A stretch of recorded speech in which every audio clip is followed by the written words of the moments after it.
Bhubaneswar Bermuda पड़िया संविधान बंचाओ समावेश में विरोधी दल नेता राहुल गांधी और जातीय कांग्रेस सभापति मल्लिकार्जुन खड़गे उपस्थित थे।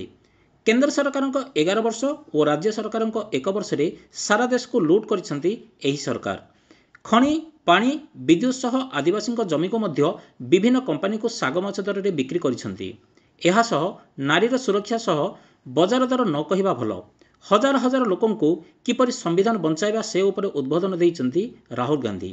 स्टीयरिंग छाड़ा आंदोलन सत्वे हजार हजार लोकंक गहली देखि बीजेपी दलर नेता मानक मध्य एक प्रकार डर पशि जाइछि। प्रबल जल समावेश देखि मने होछि आसंता निर्वाचन में कांग्रेस आसिबा एक प्रकार थय। उक्त कार्यक्रम में राज्य कांग्रेस सभापति भक्त दास, सानेखेमुंडी विधायक रमेश जेना समेत छात्र कांग्रेस, युवा कांग्रेस, महिला कांग्रेस सह बहु दलीय नेता उपस्थित रही संविधान बंचाओ समावेश को साकार करथिले। ब्यूरो रिपोर्ट, आंचलिक वार्ता।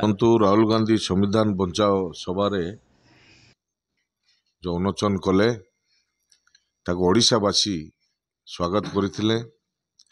ता सहित संपूर्ण भाव सफल होइछि समस्तिंगर उद्यम रे।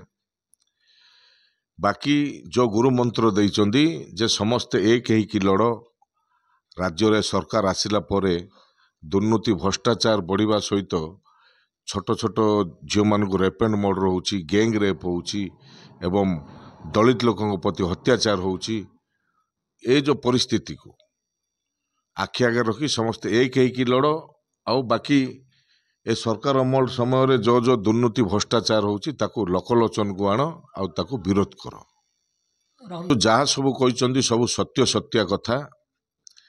देखंतु आदिवासी लोकंगर दलित लोकंगर प्रति जो अत्याचार होउछि तांगर जमी छिंडा जाउछि एवं ए सरकार आसिला परे अदानी अंबानी को सब जंगल जमी एवं पहाड़ पहाड़ सब जो जते सब माइंस फाइंस रही ता सब हस्तांतर करदेले।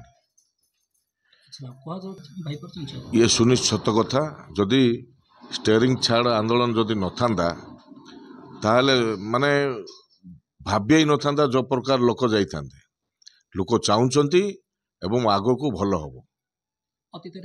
शुणु आहरी अनेक जिनस रही अनेक सभा समिति अच्छी तो एबुड़े आम तो आकलन करहबनी आग को आहरी भल होगी जाउची आहरी भल हबो।